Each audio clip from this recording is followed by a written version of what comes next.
Welcome back. This is episode number 4 of Spin Doctor's Archive, the podcast. And today you are listening to the 4th part of my conversation series with Spin Doctor's drummer Aaron Comas about the band's discography. I am Daniel Heinze from spindoctorsarchive.com. In 1996, the band released the album You've Got to Believe in Something, which was guitarist Anthony Crisen's first and only album with the Spins. It also marked the final album for Epic Records and Sony. This period was very special for the band, providing ample topics for discussion. If you're new to this podcast series, we focus on the band Spin Doctors. Alongside the band's drummer Aaron Comas, we revisit their music catalog. To follow their musical evolution in order, begin with episode 1, featuring the band's demos from the late 80s. And for additional band information, set lists, a comprehensive discography, and access to numerous live recordings and more, please visit our website at spindoctorsarchive.com.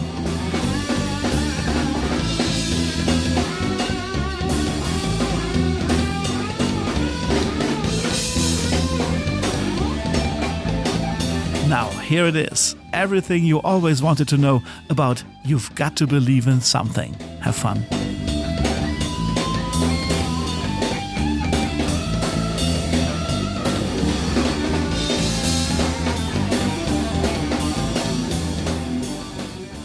Aaron, how are you?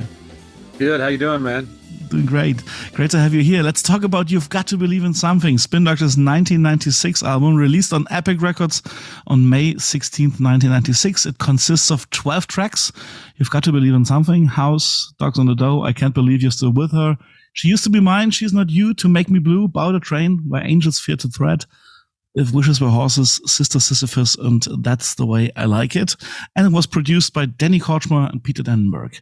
And as always, let's start with you, Aaron. What do you remember about this record coming together, the recording sessions? What's in your mind when you're thinking about this one? Well, it was an interesting time for the band because, as you know, Eric left for a while in 1994, I believe it was. Yeah. We were like sort of midway through the Turn It Upside Down cycle.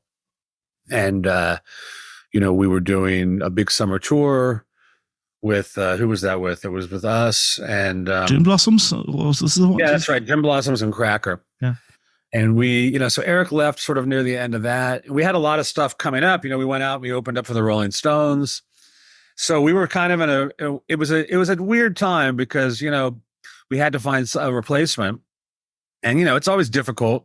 Obviously, replacing a member of a band is a heavy thing to do, emotionally and musically. And, everybody's always had such an impact. All 4 of the members, of the band have really had a big part of the sound and the writing and everything to do with it. So, it was an interesting time, but there was a lot of tension. So, at the time it was sort of like, there was a little bit of a sort of fresh thing going on. Anthony, we auditioned a few people, some great guitar players, and Anthony, just sort of fit the bill. I think really he was able to come in and play Eric's parts really well. And so we were able to really sound like the Spin Doctors still. I think it was a little bit, looking back on it, I think looking back, we all sort of wish maybe we would have worked it out. But, you're young and things are intense and people just can be idiots. You know what I mean? So, but, you make the best of it. And it was a positive time. So we had sort of Anthony come in. We're touring. We're opening for the Stones.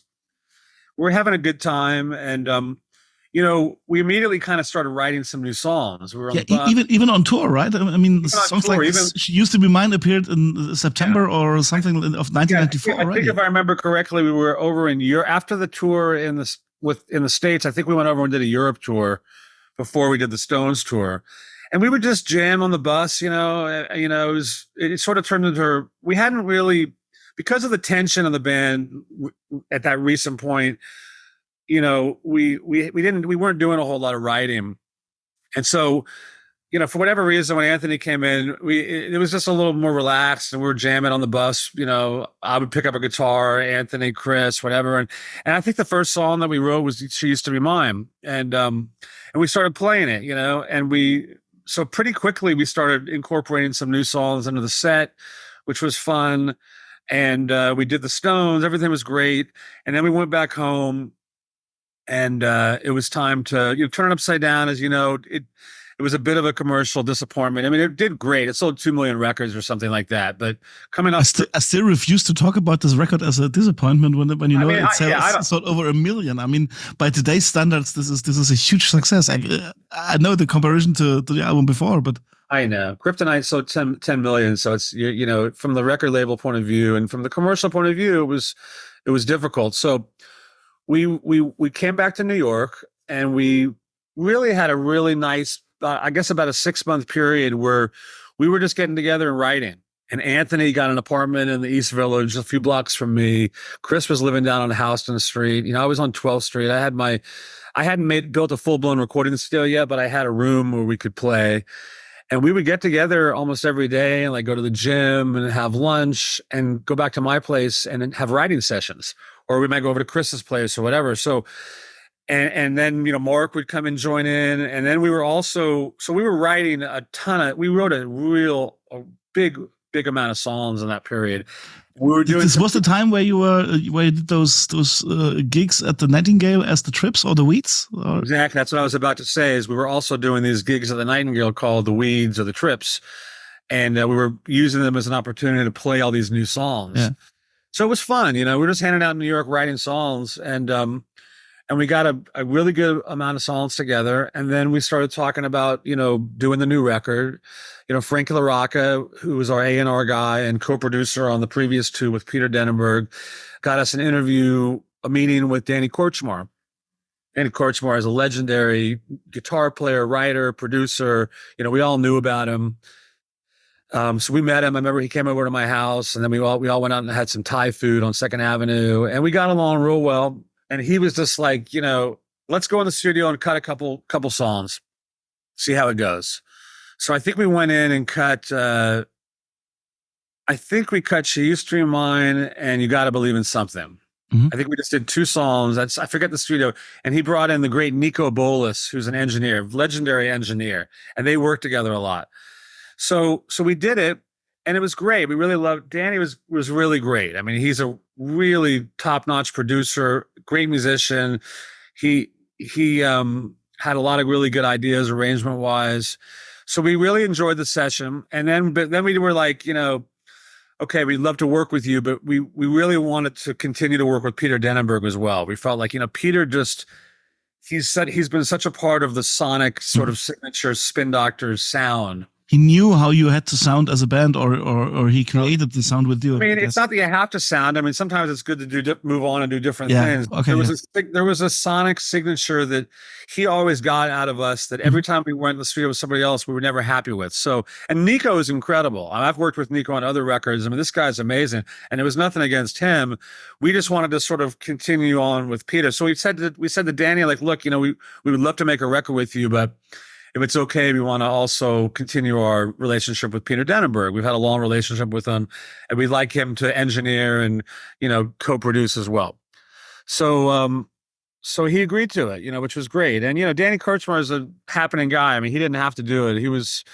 He did it. And anyway, so that was great. And then we went into pretty intense pre-production period. I'd say You Gotta Believe in Something. At least up to that point, we had never done as much pre-production on a record before. And I think we spent a couple weeks. I mean, we did it at my studio, in my place on 12th, and he'd come over every day, and Peter would come down, and we'd spend the day just working through the songs. We weeded the songs down to I don't know, we probably recorded more than 12, but we must have had 30 or 40 songs. I mean, you remember, because you probably have some of those taped. You had tons of songs during the live shows, the Weeds and the Trips. And I had the fortune to listen to one of those pre-production tapes. Almost all of those songs were considered for the album at some point. And I was surprised how much time you took for working out arrangements and how the songs should sound in studio.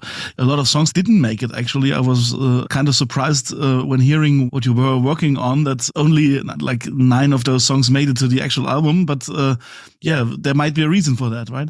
Well, it's always hard when you're, I mean, I think usually when you make records, you write a lot more songs than you need. And it's always hard to to pick the ones to use, you know. And I look back at all our records, and sometimes I think like, we should have put this one on. Maybe we shouldn't have put that one on. But you know, you make the best decision you can at the time. You try to pick songs that are going to work well together. And I think we did a good job with that record. I mean, Absolutely. I think I think we picked some, but I do think of some songs that I'd love to see a list because I probably forgot some of them, but I remember some really cool songs that didn't make it as well. So here's an example, if you don't mind. I know that you guys were recording songs, If You Ever Need a Friend and Out of the Wool, even pretty long into the process. So they even were in the final studio sessions, but it didn't make it. Instead of that, you took older songs like About a Train and reworked it and did Sister Sisyphus. So this was kind of puzzling me. You know, why didn't you go with those songs? They were great. That's fun. You know, it's funny. I remember If You Ever Need a Friend, that was a good one. That was amazing. Yeah. That was one of mine. Me and Chris wrote that. I don't know what happened to that one. You know, again, it's like it's weird the decisions you make, and Data Train is interesting. That's the one regret I have from the record. Mm-hmm. I feel like I'm glad we redeemed ourselves on the blues record when we did it the right way. You did the way it should sound. I feel like we fucked up that song pretty good. You know. You left out the pterodactyl part completely, right? It just, you know, and again, it was a, you know, not to blame anybody, but you know, Danny Korchmar had a big part in sort of rearranging that song. Mm-hmm. And you know, when you're working and you're in the studio, you really try to always be. I think one of the important things about making music, writing, and recording is always keep your mind really open to ideas and changes. And I think we were all in a really good frame of mind, very open. And so we were open to it. Like, let's try. Danny had some good ideas. And that's a song that it's actually a cool version. It's not that it's not bad, but you know, and that's a song that I wrote with Chris early on. That was an early song. So it meant a lot to me. And I was behind the new version, but I'm really glad that we resurrected it again. And now it's become like in 2023, it's one of our live staples. I feel like staple at every show. Yeah, it's really taken on a new lease on life. That song, yes, you know, that's one of our oldest songs. So you know, listen, songs go through weird phases. So that's just a really cool example of. Yeah, and as you said, it's not a bad version by any means. And I think if you don't know the old one, the original one, you might fall in love with the You've Got to Believe in Something version, and everything is fine. But when you know what the song was originally, you might be missing something. I know that a lot of my friends in the US, they were telling me, About a Train made it on the album, but it's a completely different version. And by then, I never heard the original before. So this was my introduction to the song. And I heard those old tapes later, and I was like, oh, this is a whole different thing. Which one do you like better? Actually, I had to get used to the original arrangement. Actually, by now, this is hands down the one I love more because it shows much more what the band is capable of, and the rhythm changes and everything. It's really good, I think. But I really like the one on You've Got to Believe in Something, to be honest. It's a good version. And also I think, you know, I wrote that music, but like Eric played it and Eric added so much to it. And it always, like, you know, like the way we do it, it just feels authentic with the original version, with Eric playing the guitar. So anyway, so we did a lot of pre-production. We spent a lot of time, you know, honing in on the arrangements, honing in on our parts. We were very prepared. And then we went in the studio. We went back to the power station, which is where we recorded, you know, Two Princes and the Segways on Kryptonite. And, you know, it's always been my favorite drum room in the world, pretty much. I think the record, sonically, I think You Got to Believe in Something is a very good sounding record. Mm-hmm.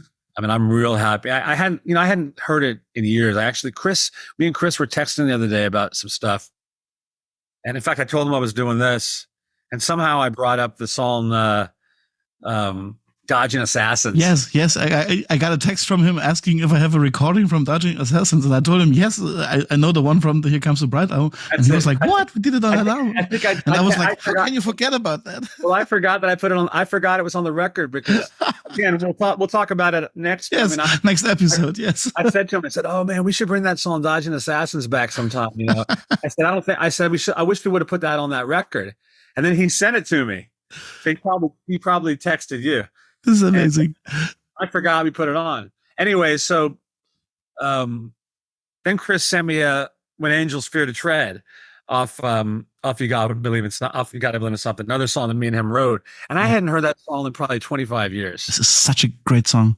sounded fantastic. And I forgot, like, that record really, sonically, it's a good sounding record, and again, I think we made the right decision having, Danny produce and Peter co-produce and engineer it. It just came out great. Really good sounding record.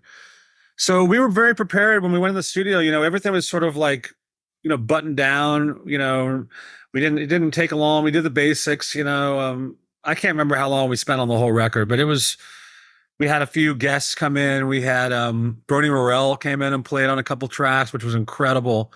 He played on "You Gotta Believe in Something," and he came up. I remember we had that intro.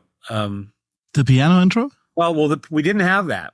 And I actually had that idea. I said to him, I was like, can you come up with sort of a little ragtimey, just a little 4-bar something, just to put at the top of that. And then we'll come in, this was an overdub. And he just came up with that incredible thing. And Danny had the idea of putting, like, I think he put like tape and some nails on the piano, because it's a power station. No, actually, at this point, we were at RPM Studios. Okay. With overdubs. We moved over to RPM for overdubs. And, they had their, like, fancy Yamaha, whatever. And you wanted to sound like a honky-tonk piano or something like that. We wanted to make it sound like an old, and anyway, he came up with that amazing part, and, and he sort of brought it through the verse. And then he played B3 on, what's the song from Spin City? If Wishes Were Horses. Wishes Were Horses, he played on that. So working with him, he he's like a legend. We were like, who can we get to come play? This is before we had Ivan join up, and we're like, who can we get to come play? And it's like, let's call Bernie Worrell. It's like, go for the top of the line. So Ivan wasn't involved in the recording process at all at that point. No. Okay. So anyway, Bernie came in. We had a couple guest background singers come in. Anyway, and it was the whole experience was great, And then the way Ivan joined up was we just decided we wanted to have some keyboards, maybe some additional background vocals for the tour, just to do something different. It's sort of like, again, you got a new member in the band, it's good to, like, I think, especially if you're doing something, if it's not the original 4 people, you want to have something that's going to make it different. So you're not just trying to replicate that. And I think, that was sort of the sense in the band. And we had some keyboards on this record. We had some more background vocals. We wanted to sort of expand on the vocal aspect of the band. Anthony did a lot of background vocals as well. And so we had a couple of people come down, and, we knew Ivan. I'd met Ivan, but I didn't know him well. And, it's funny because we had a couple of people come down, great keyboard players, good friends, and they all really did their homework and knew the parts perfectly. Not that they were really parts, but they knew the songs. Yeah.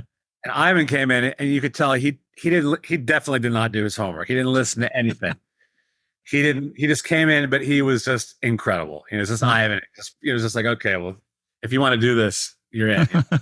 And luckily for us, it was just at a time where he was free, because he had been playing with Keith Richards for a long time, and he had his own career, and it was sort of a period in his career where he was a little bit down, and he was really psyched to be playing with us, and we had a great time touring with Ivan. I learned a lot just hanging out with him and playing with him. He's such an incredible musician. And, I think a lot of fans might agree that this was a perfect addition to the band's sound, and even the old songs were on a different level or got something new. Yeah. I remember that Big Fat Funky Booties from those days. I love what Ivan adding to the song.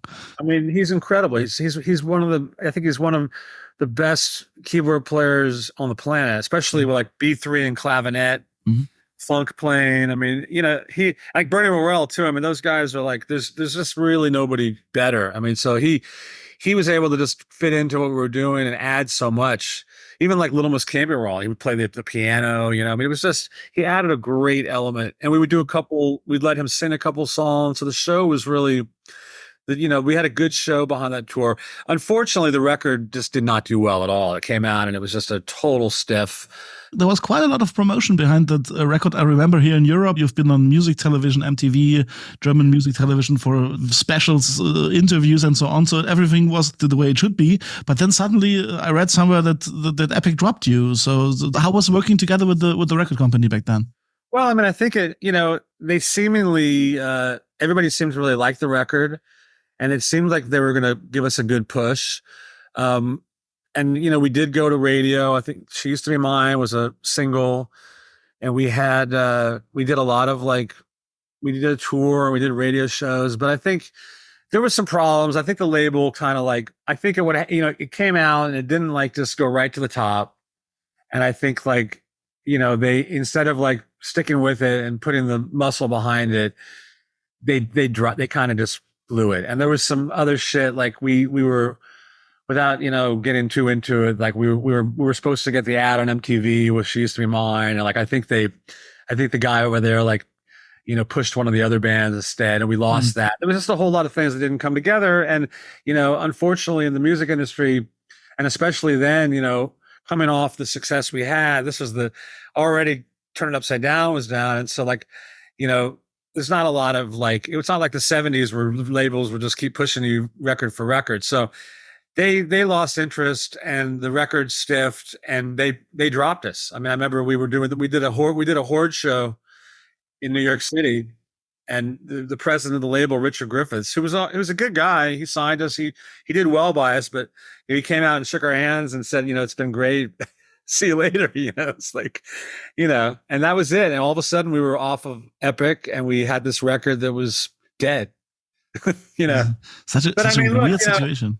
It's it was depressing and difficult at the time, I think, because it was sort of whoa. But looking back at it, I mean, I stand behind it. I think we made a really strong record. We put a lot into it. I do think it's a really good one. And do you remember reviews or critical reception of the album? In my remembrance, I can't really remember. Pretty okay. I liked it. I think they were okay. I don't know. I mean, it was a hard time for us. I think we were, the thing that we suffered from commercially is the Kryptonite record was so big, and Two Princes and Little Miss it was just so huge. I mean, those couple of years there, it was just all over the radio, all over MTV. And there was that burnout factor, And it's only 3 years later, actually, exactly. After the big success. This is exactly. But I think some people might forget. Yeah. Yeah, they forget it. They just get tired of it. They move on to something else. So, but you got to look. Luckily for us, if you look at the big picture, here we are. You stick it out, and things are great again. So you got to and I think almost any band that has actually stuck together 20, 30, 40 years. I mean, they all have periods. Almost very few bands don't have a period where they're hurting pretty bad. I mean, I remember when we were really kicking ass, 93, 94, doing the sold out amphitheaters everywhere. And I remember going to these places, and we would be one of the bands that sold out every show across the country. You'd get the plaques, and everybody was like, "You guys are the best." And they'd be like, I remember hearing a lot of these places, Bon Jovi was just there. And they had only filled a third of the seats, Okay.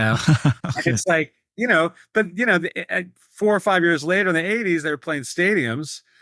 But then of course now they're playing stadiums again. It's just even the biggest groups, not everybody, but a lot of people go through those periods of decline, and it's something just because maybe you're at, that type of music isn't in favor at the time, or people are tired of you, whatever it is. But at the end of the day, I think you have to look at your body of work and it doesn't say a thing about the quality of what you're doing and your artistic.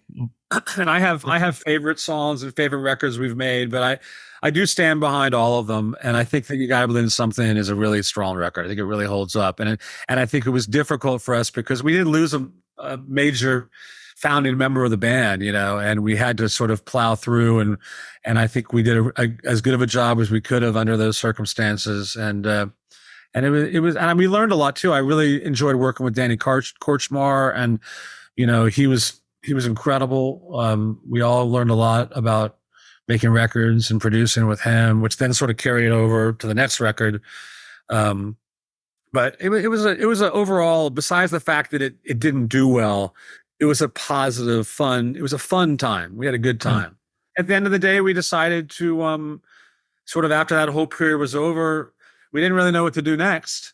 And we decided to sort of like, this sort of segues into the next record, but we sort of decided to like take a little break, reevaluate, and we decided to let Anthony go and sort of figure out what we were going to do with the guitar player situation. Can you give us some context what led to that? I mean, I was kind of surprised that it was like only 5 months after the release of the album we were at that you parted ways in good terms, as far as I recall. It was fine. It was surprising.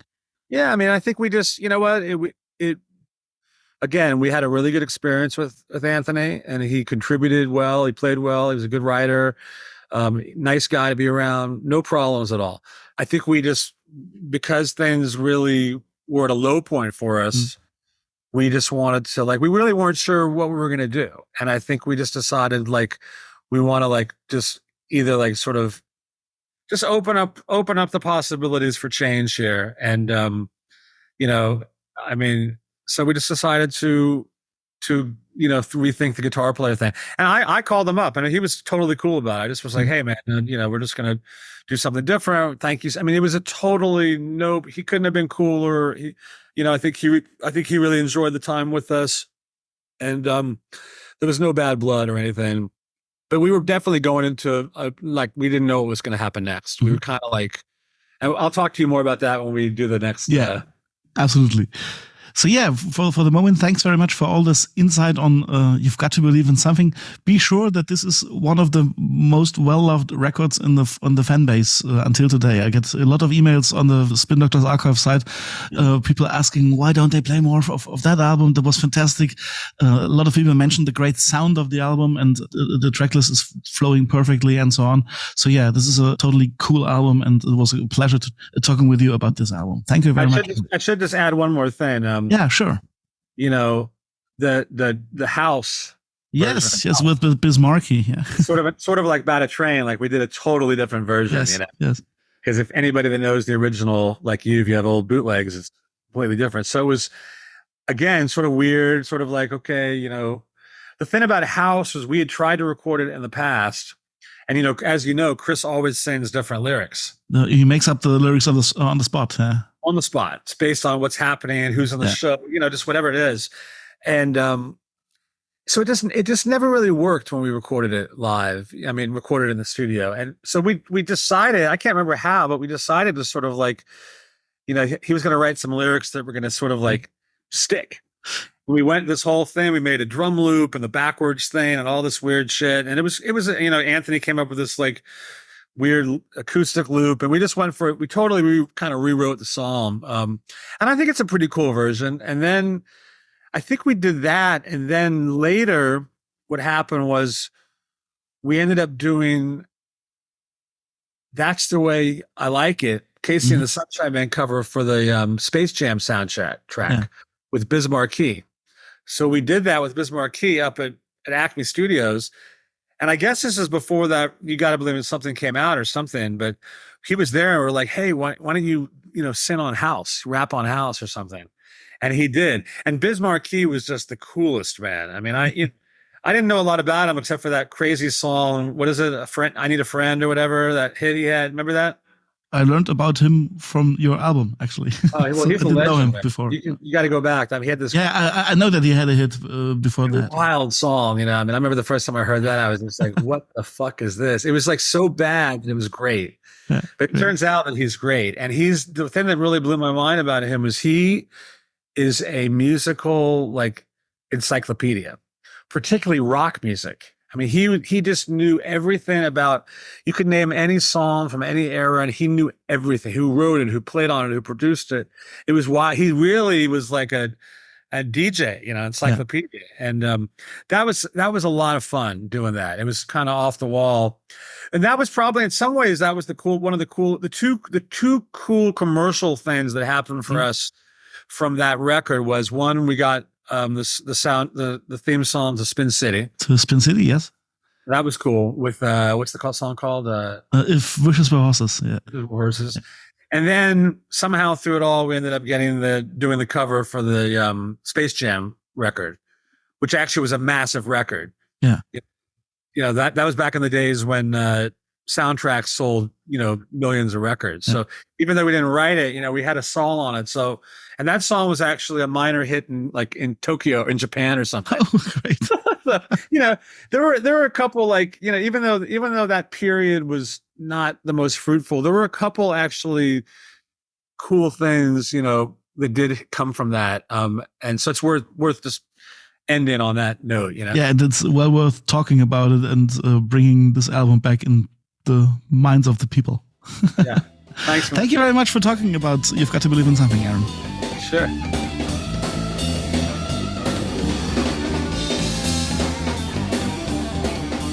And that concludes this episode. I hope you enjoyed the conversation with Aaron as much as I did. Please don't forget to subscribe to this podcast. And if you like our nerdy little show, please consider giving it a 5-star rating on Apple Podcasts or Spotify. The upcoming episode will focus on the 1999 album Here Comes the Bride, which is considered the band's most experimental work so far. And there is plenty to discuss. I'm Daniel Heinze from spindoctorsarchive.com. Be sure to follow us on Facebook and Instagram. As always, thank you for listening. Until next time, Mao Bi Jiao.